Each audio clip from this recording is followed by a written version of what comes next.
খুব ঝাল ঝাল করে ভর্তা, যে কোনো সবজি কিংবা মাছের ঝোল, এই খাবারগুলো রান্না করলে সেদিন আমি তাড়াতাড়ি খাবার খেতে বসে যাই, কারণ এগুলো আমার খুবই প্রিয় খাবার। কম বেশি আমাদের সবার এরকম পছন্দের খাবার আছে। তোমাদের কার কী ধরনের খাবার খুব পছন্দ আমাকে একটু প্লিজ লিখে জানাবো, আমার জাস্ট একটু জানতে ইচ্ছা করছে।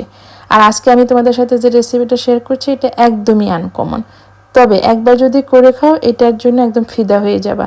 ভীষণ টেস্টি হয়।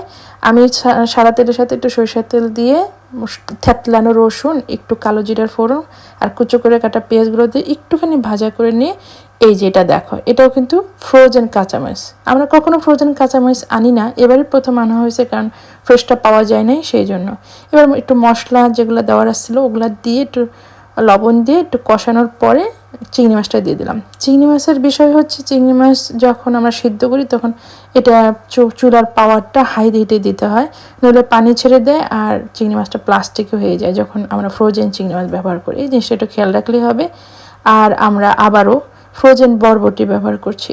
এই সপ্তাহে আমি মনে হয় টোটালি ফ্রোজেন খাবারই রান্না করে তোমাদের সাথে শেয়ার করতে পারবো, কারণ আমরা ফ্রেশ কিনি নেই।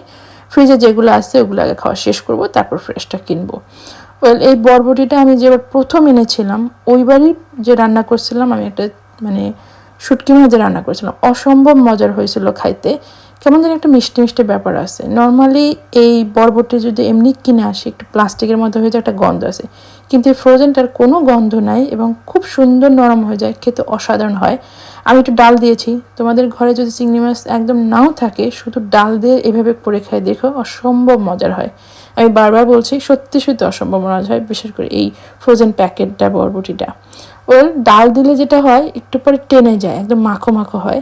আমি তো সবসময় ঝোল ঝোল খাই, কিন্তু আজকে এই মাখো মাখো হয়েছে যে এটা অসম্ভব মজার হয়েছে। যে কেউ একটু ট্রাই করে দেখো।